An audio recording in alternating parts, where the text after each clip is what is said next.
Hello students, इस video में हम इवन एंड ऑड परमुटेशंस के बारे में समझेंगे कि वो क्या होते हैं। ठीक है, लेकिन उससे पहले आपको पता होना चाहिए कि जो परमुटेशन ग्रुप्स होते हैं वो होते क्या हैं। हमारे पास S1 एक परमुटेशन ग्रुप होता है, S2 होता है, S3 होता है, S4 होता है। इस तरीके से कई सारे परमुटेशन ग्रुप्स होते हैं। तो जो S1 ग्रुप है, इसमें जो एलिमेंट होता है वो आइडेंटिटी होता है। S2 में आइडेंटिटी और 1 2 होता है। S3 में आइडेंटिटी होता है 1 2 1 3 2 3 1 2 3 और 1 3 2। इस तरीके से S4 में भी होते हैं। अब इसमें सबसे पहले हम यहाँ पर एक चीज समझेंगे, ट्रांसपोजिशन। ट्रांसपोजिशन ठीक हो गया। यहाँ पर ये जो 1 2 दिख रहा है इसको कहते हैं परमुटेशन। ये भी परमुटेशन है, परमुटेशन परमुटेशन परमुटेशन परमुटेशन। ठीक है, तो वो परमुटेशन जिसकी लेंथ कितनी है 2 है, वो परमुटेशन जिसकी लेंथ कितनी है 2 है, उसको कहते हैं ट्रांसपोजिशन। तो यहां तक आपको समझ में आ गया होगा। अब आते हैं हमारे पास इवन परमुटेशंस क्या होते हैं एंड ऑड परमुटेशंस क्या होते हैं। सबसे पहले बात करेंगे इवन परमुटेशंस। तो आप खुद सोचें कि ये जितने भी एलिमेंट्स हैं S1 S2 S3, इन्हीं को तो परमुटेशंस कहते हैं। पर इसमें से किस परमुटेशन को, ये एलिमेंट्स है ना, ये सारे परमुटेशंस हैं।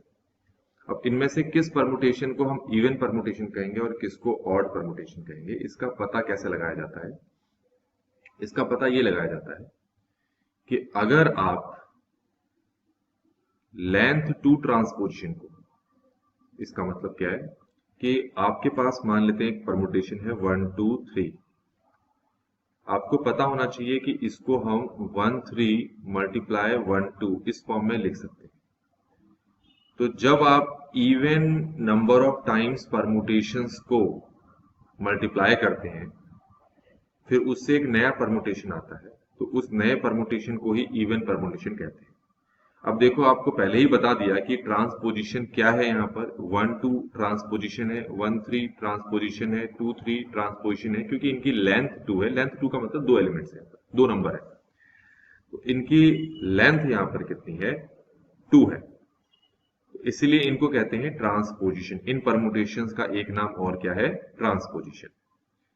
अब अगर आप इनमें से किसी दो को मल्टीप्लाई करते हैं तो उससे आपको एक नया परमुटेशन मिलता है। तो जो नया परमुटेशन होगा इसको कहेंगे हम इवन परमुटेशन। ये आ गया समझ में। इसी तरीके से जो 1 3 2 है, एक्चुअल में ये होता है 1 2 मल्टीप्लाई 1 3।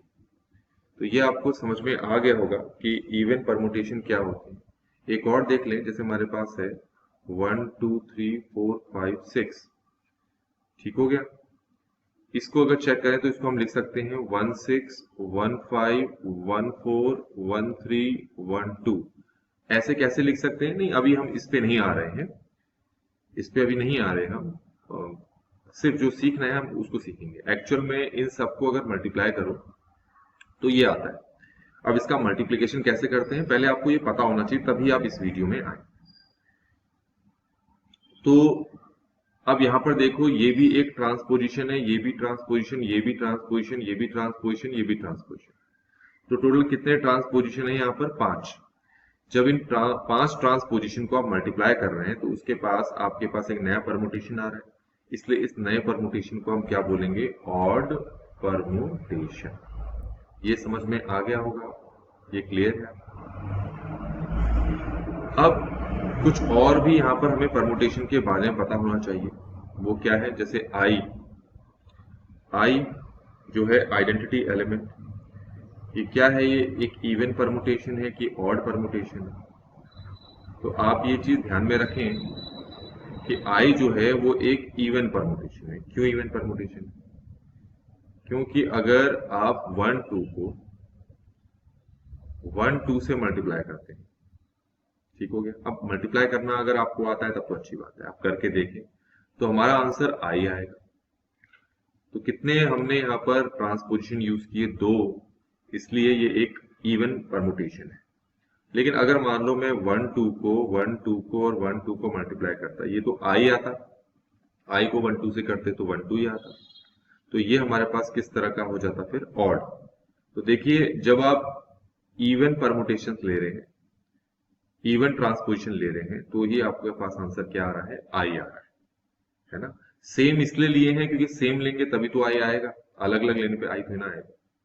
ऐसे ही अगर 1 2 1 2 1 2 और 1 2 इनको मल्टीप्लाई करो, ये आई आ गया, यहां से ये आई आ गया, इसका ट्रांसपोजिशन, इन ट्रांसपोजिशन का प्रोडक्ट आई आ गया, इस ट्रांसपोजिशन का प्रोडक्ट आई आ गया, तो आपके पास ओवरऑल कितना आ गया, आई। तो देखो आपने कितने ट्रांसपोजिशन यूज किए यहाँ पर, 4।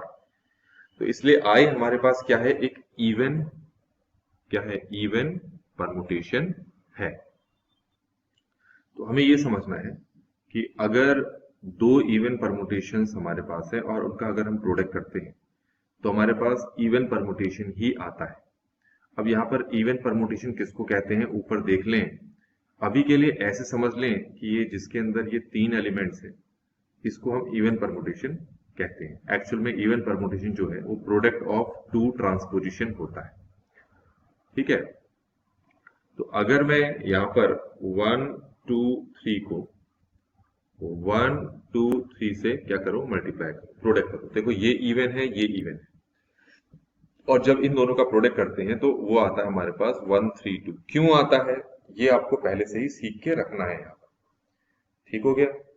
तो आप देखें ये भी इवन है, ये भी इवन है, और इनका जब प्रोडक्ट किया तो हमारे पास क्या आ गया, एक इवन ही आया, इवन परमुटेशन आ गया ना। तो हमारे पास ये चीज प्रूफ हो गई ना, product of 2 even permutation is an even permutation.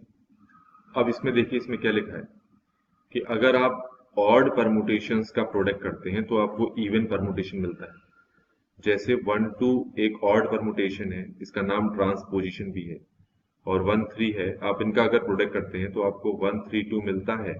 तो देखो कितनी बार आपने यहाँ पर ट्रांसपोजिशन किया, 2 बार ना, 2 इवन होता है आपका, तो इसीलिए जो आंसर आया उसको भी हम इवन परमुटेशन ही कहेंगे।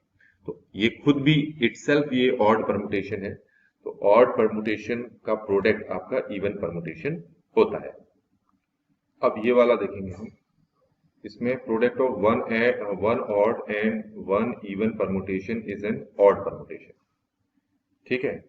अब इस वाले को कैसे है, पहले हम क्या करते हैं, एक ऑड परमुटेशन लेते हैं। जैसे हमने यहाँ पर एक ऑड परमुटेशन ले लिया, और एक इवन परमुटेशन ले लेते हैं हम। यहाँ पर हमने ले लिया 1 3 2, ठीक हो गया।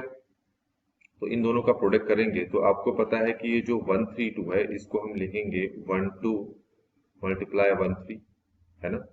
तो आप देखो कितने ट्रांसपोजिशन आ गए यहाँ पर, 3, जो कि ऑड है, इसलिए एक ऑड और एक इवन परमुटेशन का जो प्रोडक्ट है वो ऑलवेज क्या होता है, ऑड परमुटेशन होता है।